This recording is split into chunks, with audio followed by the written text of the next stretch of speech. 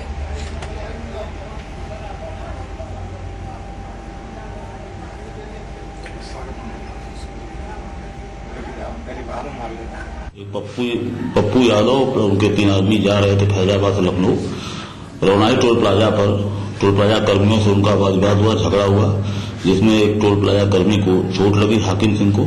اس سبب میں تتکال مقدمہ قائم کر دیا گیا ہے اور تورت کارروائی کی جائے گی۔ پولیس تتکال موقع پر چلی گئی تھی اور جو لوگ اس میں شامل ہیں ان کے خلاف سخت کارروائی کی جائے گی۔ کہیں پر بھی ایسا نہیں کریں گے، سیدھے ہمارے آدیش۔ اگر جہاں پر بھی ایسا کوئی بھی ہوگا، کسی بھی لوگ ہوں گے، کوئی بھی ہوں گے، اگر کوئی دبنگئی اس طریقے سے کرے گا ان کے خلاف قانونی کارروائی ہوگی۔ خبروں کا سلسلہ جاری رہے گا ایک بریک کے بعد۔ اسکن کریم، اس کو صرف رات میں استعمال کرنے سے آپ کو ملے فیس پرابلم سے آزادی۔ اب فیس پرابلم کو کہیے بائے بائے۔ ایلی فارماسیوٹیکلز دوارا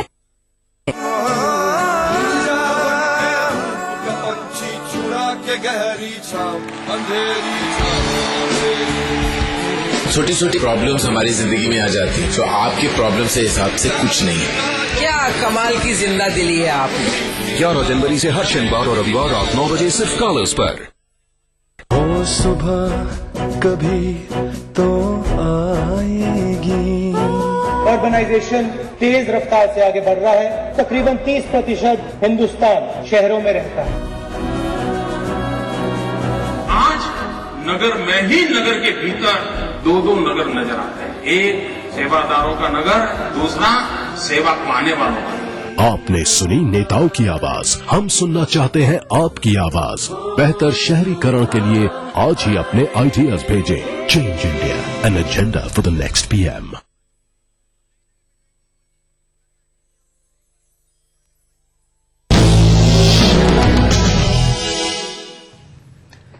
ETV انڈیا میں ایک بار پھر آپ کا خیر مقدم ہے۔ ملک کے پہلے heavy duty rocket launcher GSLV کے خلا میں چھوڑے جانے کے لیے الٹی گنتی شروع ہو گئی ہے۔ 29 گھنٹے کی الٹی گنتی سنیچر کی صبح 11:20 پر شروع ہوئی۔ ہندوستانی خلائی تحقیقاتی ادارے اسرو کے مطابق GSLV مواصلاتی سیٹلائٹ GSAT-14 کو خلا میں پہنچائے گا۔ GSLV کو آج آندھرا پردیش کے سری ہری کوٹا سے شام 4:18 پر داغا جائے گا۔ آندھرا پردیش کے سری ہری کوٹا میں قائم ملک کے راکٹ پورٹ پر GSLV کی لانچنگ کی تیاریاں زور و شور سے جاری ہیں۔ الٹی گنتی شروع ہو چکی ہے۔ اگر سب کچھ ٹھیک ٹھاک رہا تو 29 گھنٹے کا کاؤنٹ ڈاؤن مکمل ہونے کے بعد اتوار کو 4:18 پر اسے داغا جائے گا۔ GSLV مواصلاتی سیٹلائٹ GSAT-14 کو آؤٹر اسپیس میں پہنچائے گا۔ راکٹ کو لانچنگ پیڈ پر گزشتہ 28 دسمبر کو لایا گیا تھا۔ اسرو کے مریخ مشن کی کامیابی کے بعد اب سب کی نگاہیں GSLV کے اس مشن پر ہیں۔ GSLV کے ایک راکٹ میں دیسی ساختہ کرائیوجینک انجن لگا ہے، جبکہ اس کے ایک راکٹ میں روسی انجن نصب ہے۔ GSAT-14 1982 کلو وزنی ہے۔ اسرو کو یہ راکٹ گزشتہ اگست میں ہی چھوڑنا تھا، لیکن ایک انجن کا ایندھن لیک ہو جانے کے سبب عین موقع پر مشن کو روکنا پڑا تھا۔ اس قسم کے راکٹ داغنے میں 2010 میں ملی 2 ناکامیوں کے بعد GSLV کا یہ پہلا مشن ہے۔ GSLV 3 انجنوں والا راکٹ ہے۔ پہلا انجن سالڈ ایندھن، دوسرا انجن سیال ایندھن سے چلے گا اور تیسرا انجن کرائیوجینک ہے۔ ہندوستان کے لیے اس راکٹ کی کامیابی کے ساتھ لانچنگ اس قسم کے راکٹ بنانے کے جانب ایک بڑا قدم ہے، جو 4 ٹن تک بھاری بھرکم پے لوڈز خلا میں لے جانے کی صلاحیت رکھتے ہیں۔ Bureau report ETV news. B J P نے وزیر اعظم کے کشمیر مسئلے کے تعلق سے کیے گئے دعوے کی وضاحت مانگی ہے۔ B J P leader Arun Jaitley نے سوال کیا کہ وزیر اعظم منموہن سنگھ ملک کے عوام کو یہ بتائیں کہ کشمیر مسئلے کا کیا ممکنہ حل ہے۔ راجیہ سبھا میں اپوزیشن لیڈر ارون جیٹلی نے امید ظاہر کی کہ کشمیر مسئلے پر ہندوستان پاکستان کی لائن پر نہیں چل رہا ہے، کیونکہ پاکستان کے لیے کشمیر مسئلہ ایک ادھورے ایجنڈے کی حیثیت رکھتا ہے۔ مرکزی وزیر صحت غلام نبی آزاد نے اپنی وزارت کی کارکردگی پر روشنی ڈالی۔ احمد آباد میں ایک پریس کانفرنس سے خطاب کرتے ہوئے آزاد نے بتایا کہ گزشتہ 4 برسوں میں مرکزی وزارت صحت نے کئی گراں قدر خدمات انجام دی ہیں۔ آزاد نے بتایا کہ گزشتہ 4 برسوں میں 6 ایمز قائم کیے گئے ہیں اور 7ویں کی بنیاد ڈالی گئی ہے۔ دونوں کے لیے ہم نے 3 سال میں 6 نئے آل انڈیا میڈیکل انسٹیٹیوٹ بنائے۔ 60-65 سال میں ہمارے پاس صرف 1 آل انڈیا میڈیکل انسٹیٹیوٹ تھا۔ ابھی پچھلے 4 سال میں ہم نے UPA 2 میں 6 نئے آل انڈیا میڈیکل انسٹیٹیوٹ بنائے اور جن کے میڈیکل کالجز پچھلے 2 سال سے چالو ہو گئے ہیں اور OPD بھی پچھلے سال سے شروع ہوا ہے اور اس سال کے آخر تک یہ 6 کے 6 فلی فنکشنل میڈیکل انسٹیٹیوٹس ہوں گے۔ ایک 7واں ایمز کا آدھارشلا رکھی گئی ہے UP کے اندر۔ سیاحت کے وزیر غلام احمد میر کا کہنا ہے کہ کشمیر میں ونٹر ٹورزم کو بڑھاوا دینے کے لیے کئی طرح کے اقدامات کیے جا رہے ہیں۔ وزیر سیاحت نے سنیچر کو رائل اسپرنگ گولف کورس میں محکمہ سیاحت، کیبل کار کارپوریشن، سکک اور RSGC کے کیلنڈر کا اجرا کیا۔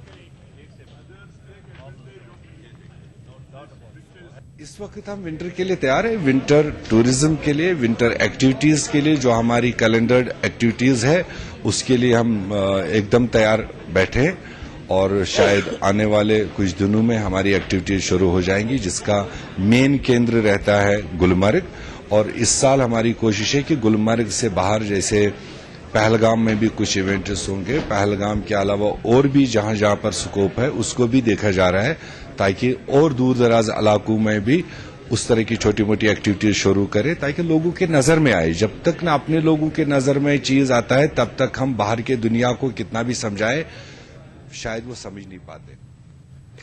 بہار حکومت کی جانب سے پٹنہ میں 2 روزہ جشن اردو تقریب منائی جا رہی ہے۔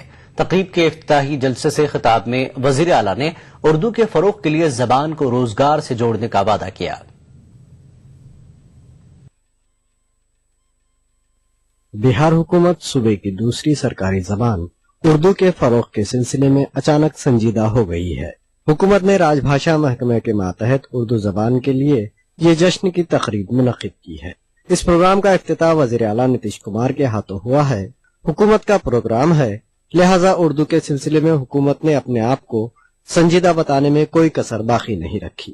پہلے یہ مانا جاتا تھا کہ اگر اسکولوں میں 10 بچے اردو پڑھنا چاہتے ہیں تو اردو ٹیچر کا پربند کیا جائے۔ ہم لوگوں نے نئی نیتی بنائی کہ ہم اپنے سارے اسکولوں میں اردو ٹیچر بحال کریں۔ وزیر اعلیٰ نے اپنے خطاب میں جہاں اردو کے قصیدے بیان کیے وہیں یہ بھی کہا کہ انہیں اردو نہ پڑھنے کا ملال ہے، لہذا وہ اس کمی کو پورا کرنے کے لیے اردو کے فروغ کی بات کر رہے ہیں۔ اردو ایک جاندار ہے، اگر اردو کو پڑھ لیں، مجھے تو اپنا افسوس ضرور ہے کہ ہم جہاں پڑھے وہاں ہمارے اسکول میں اردو پڑھانے والے ٹیچر نہیں تھے۔ وزیر اعلیٰ کے مطابق ریاست کے تمام اسکولوں میں اردو کے اساتذہ کو بحال کرنے کا اعلان کیا گیا ہے، لیکن مسئلہ یہ ہے کہ اردو پڑھانے والے لوگ نہیں مل رہے ہیں۔